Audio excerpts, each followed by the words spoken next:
Hi there, welcome to Nonsense Whisky. My name's VinPF, and on today's episode we're going to be covering the Jameson Caskmates Stout Edition.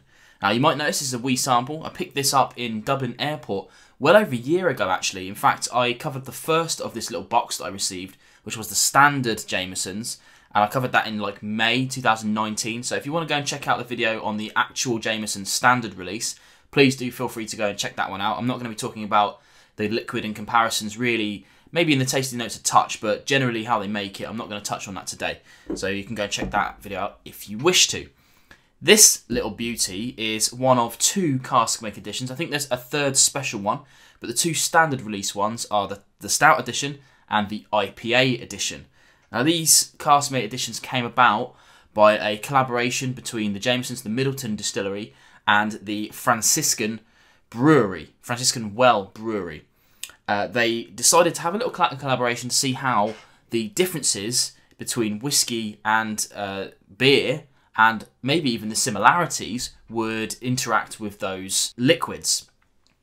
The first part of that test, that kind of experiment, was to send some ex-Jameson barrels over to the brewery. So these barrels have already aged some standard Jameson release in them. Those have been shipped over to the brewery. They've then held stout, or even IPA in some cases, and then they've made a kind of Jameson finished beer, if you like. That did really well, so they decided to extend the experiment a bit further, and they brought that back to the distillery, the casks, and then they've aged Jameson in it again. Now, they are saying that it's obviously interacting with the wood. It's been kind of tainted, if you like, with the beer, but in reality, they've probably left a little bit of that stout in there. So although it's had time to marry in the cask, we don't know how long that's been left in there for. But in reality, there's going to be some liquid in there that's been influenced into this. It's bottled at 40%, as we can probably expect. And in the UK, it's really quite cheap. You can get this for around £20 to £25. It's a little bit more than the standard release Jamesons. And this video is really going to go into if that is worth the bump up or not. Before we get any further into the tasting, I should say I'm actually quite a big fan of Jamesons. If you watched my earlier video of the standard release, you'll know little things like, I don't tend to reach for it, I don't always have a bottle on me, but if I go to a local pub with some friends or whatever, and I have a little look at their whiskey selection, I'd probably be initially disappointed with the lack of anything kind of really nice. But if they've got a bottle of Jamesons, which most bars and whatever's restaurants and stuff in the world have, I'll be happy with just having some Jamesons for a bit. Makes a nice change to my pace.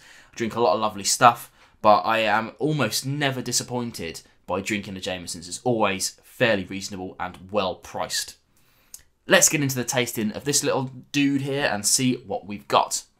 Now, this has been sat out for a while, and I have to say, as I also said in the original Jamesons video, I think that's important with this.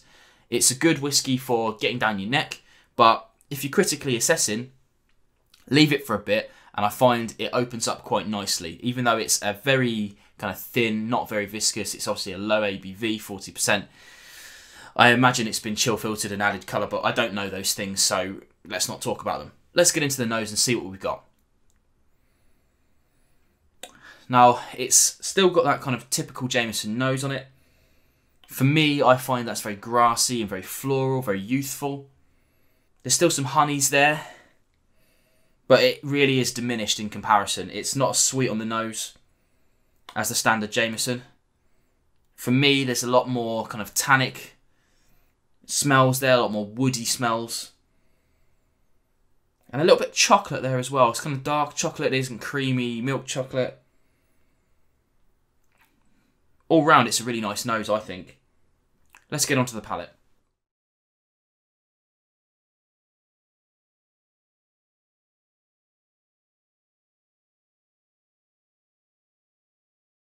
Again, very familiar Jameson palate. More of those grassy, the kind of honey notes coming through. But it really does have this kind of weird difference to it. Now, you'd be forgiven if you just tried this straight up without any knowledge at all. You wouldn't be picking out any stout notes. I can almost wager that, unless you're some kind of clairvoyant with your palate. But if you tried this side by side with Jameson, you will notice a slight tinge difference It isn't a lot, that's for sure. And again, I don't think you'd be picking up stout out of this. One final thing to say is that if you try the stout versus the IPA, I think you do get a more hoppy, citrusy vibe off of the IPA versus the stout. This one finishes a little bitter, but it's not in a bad way, I don't think. If you like that kind of bitterness from stout, then you will appreciate that on the finish of this, I think. And really, the finish is kind of medium, not much longer than medium, but it's spicy and bitter, diminishes on the back end. Really makes you want to try another sip, so I shall.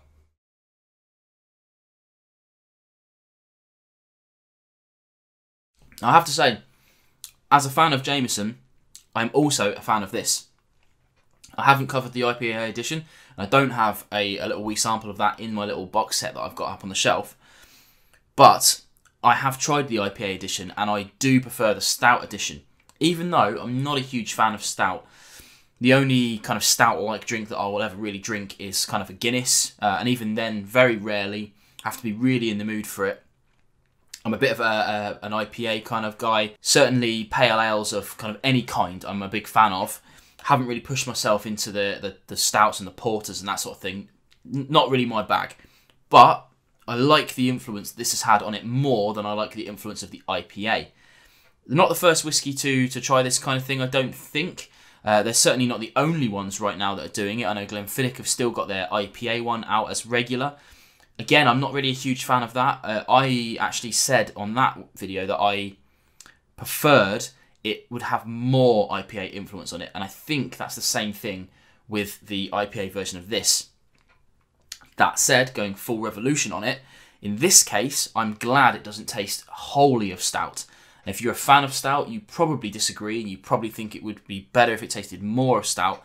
But as a non-stout drinker, I'm appreciative of the slight differences this puts on it without the kind of extreme bitterness and kind of cocoa vibes that you're going to get off a big old stout. Okay, I'll get rid of all of that.